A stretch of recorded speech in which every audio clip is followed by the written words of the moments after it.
Well, welcome back to the live studio, and well, I've had to bring a referee in because it's all kicked off out there, and to be honest, I'm confused. So, Aaron, we brought you in.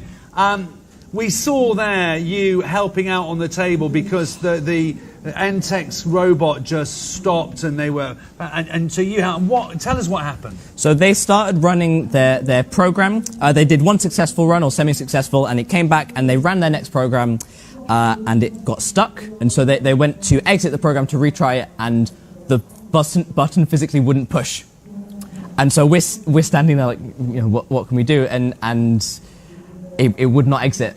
There was no way to you know, it was essentially dead. Yeah. And so we couldn't in the 2.5 minutes get it working in time. And that's just one of in the knockout stages. There just isn't time to rerun runs and all that kind of stuff, is there? It's awful. And it's in the rules that if logistically your machine dies, that's it. But if it would have been in the earlier rounds, there's a possibility we could have rerun that or something. We would have tried to give them, you know, everything we could to give them that extra time. Because that's part of the whole, isn't it? This is a knockout. It doesn't count to the overall winner. Yeah, it's awful. I would have loved to give them another shot, but we don't have the time, and it isn't. It's not their fault, but we can't account for their robot breaking. So that was the first thing that we got Aaron in for, and then the second thing was we have been shocked, frankly. L20 who were out there with a 238, then a 209, then a 149, and then it was something like a 48 or something. It was like, what's happening there? But they scraped into the knockouts in kind of 11th place. And then clearly on the scoreboard it said they're out, and next minute they're back in. So how did that happen? As I understand it, I saw a lot of referees convening around a table, and I look at my little referee laptop that has the scores on it as well, and their number, which had changed from originally what it was. Oh, you're going to be with us for the final. So here we go now. It's Weltec versus L20. This is really exciting. And there we go. I think we're looking here at L20, wasn't it? Yeah, so L20, they were on my table in the first round for their 238 run. And it's amazing the stuff they can do. They send it out on one run, and it does like five missions in one go. Fantastic. So I think, which side are we looking at? L20 are nearest us from this shot, and the Weltec are on the far side, I believe, aren't they? I think, so that is Weltec just there. Weltec. They do a lovely scoop up. This is L20 here, isn't it? Yeah, so they've just scooped all the extraction samples off of the pole in one go. In one go, and you can see Weltec kind of, you know, matching their mission for mission, attempting the same one on the other side. And you can see the size of both of the robots. There are these enormous chunks, as big as some of the other team's robots, just flying on and off of them. And they just leave bits on the table, and you think, well, that can't be points. But funny enough, they've read the rules and they've worked it out. Here we go. This is L20, isn't it? Is that? So that's L12, yes. 20 there. Yeah. So they've sent one thing off. They're pushing the space station module in.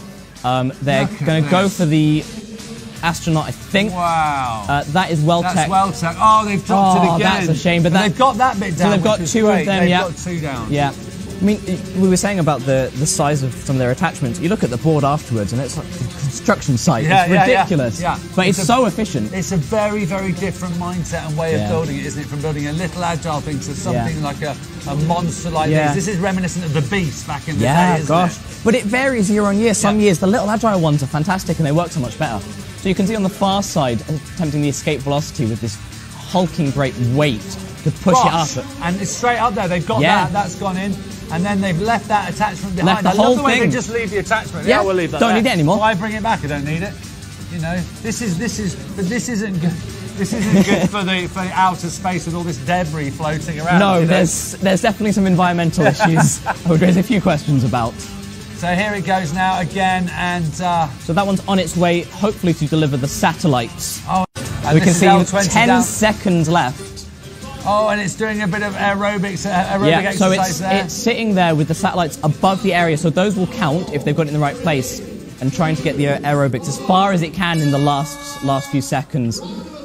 Those satellites are going to be there or thereabouts. Yeah. I'm not sure they're there. Well, let's wait and see. I would put money on the head referee being called over to decide that one. Yeah, to get a plumb line and work out exactly how close it was. And it's hard when you're up there because the robot's moving right until the very last second, and so you have to not only say, well, you know, is it over the line?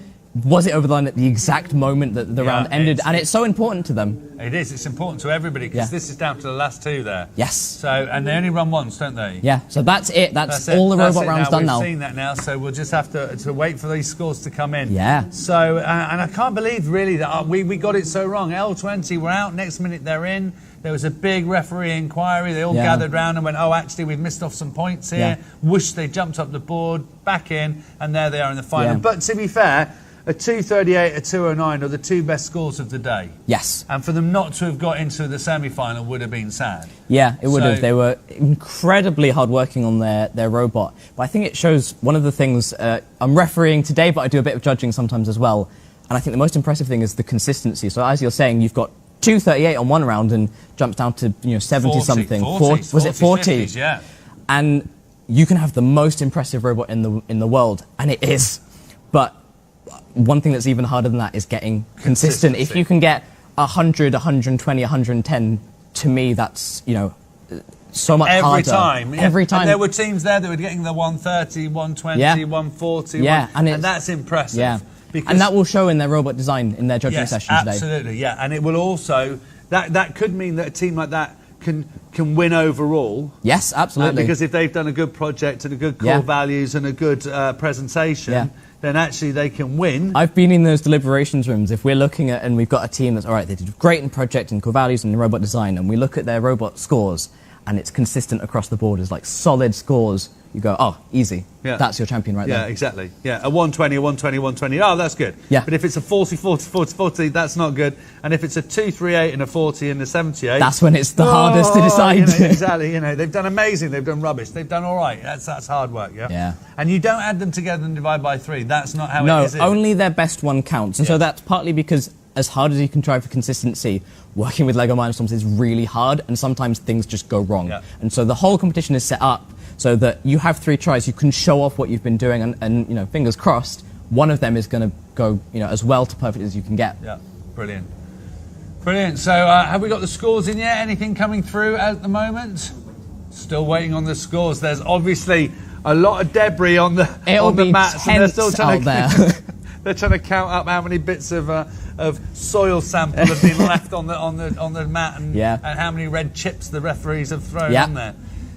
So, what's the sort of team that's come through today that's impressed you that you've seen before, or the seen for the first time then today? Have you seen a robot that you've gone, oh, that's really cute? There have been some interesting approaches to some of the missions. I do like it when a team has a name for their robot. Well, there's a lot of waiting around in the robot games, and so you chat with the teams a bit, and does your robot have a name? Some of them will make up a name on the spot, which is great, and some of them will have really intricate names. There was one the team name I cannot remember, but their robot name was just Pixie. And I asked, why Pixie? And they said, it's a nice name. I thought, fair enough, you can't argue with that. We've got them all written down here. Oh, fantastic. Their robot names. You've got Bubbles, Tango Titan, Griffin-O, R2O, Louis. Oh, great. Little Joe. I know there was one named after the teacher who was leading the whole team. Yeah, that was Russell. Oh, Russell, the Glick robot, yes. Yeah. Welly. Oh, I like that one for Well Tech. Educators. That's very good. I appreciate a good pun. Wally as well, so it could be that's another reference there. Oh, yeah. TC. Maria. Yeah. Great, so there's some fantastic names in there. Yeah. And people coming. R2 was one, ARTOO. Yeah, I think it's nice because it shows the core values in all aspects of the competition, right? It's not just you go into your core values room and you're on your best behaviour for then and it all leaves. The whole point of the competition is to learn those skills and apply them throughout, and one of the core values is having fun. Yeah. And I used to compete, and we had a name for our robot, we put little flags on it, we would make it do sounds, and it didn't do anything, but it was just great fun. Okay, so let's have a look then at the final scores, I believe, are coming through. What's the final scores? And this is exciting for everybody here. And there we have it. L2O got a 165. So look at that there. That they came back from the brink then. They really did. So 78. Now, it was the quarters, I think it was, where they got a 40. So there was been up to some 130. Some dispute there. Something went quite horribly wrong. There was some dispute there. So 238, 209, 149. So that is L2O for the robot performance for their 238 round and for the robot knockouts. And actually, if you look at that scores, they have maintained a bigger margin probably above everybody else that there has been. So worthy winners there, Absolutely. L2O. And we finally got them in the studio while they were on the run that went horribly wrong. And then they went running out to find out what was going on. So so it's fantastic, really. You know, that's great that they've won it. Welltake, though, Welltake, I think, had a 7 and a 9 or something. They've got a 50, a 149. They've been consistently good up there in the hundreds. And it looks like now we've got L2O coming to join us in here.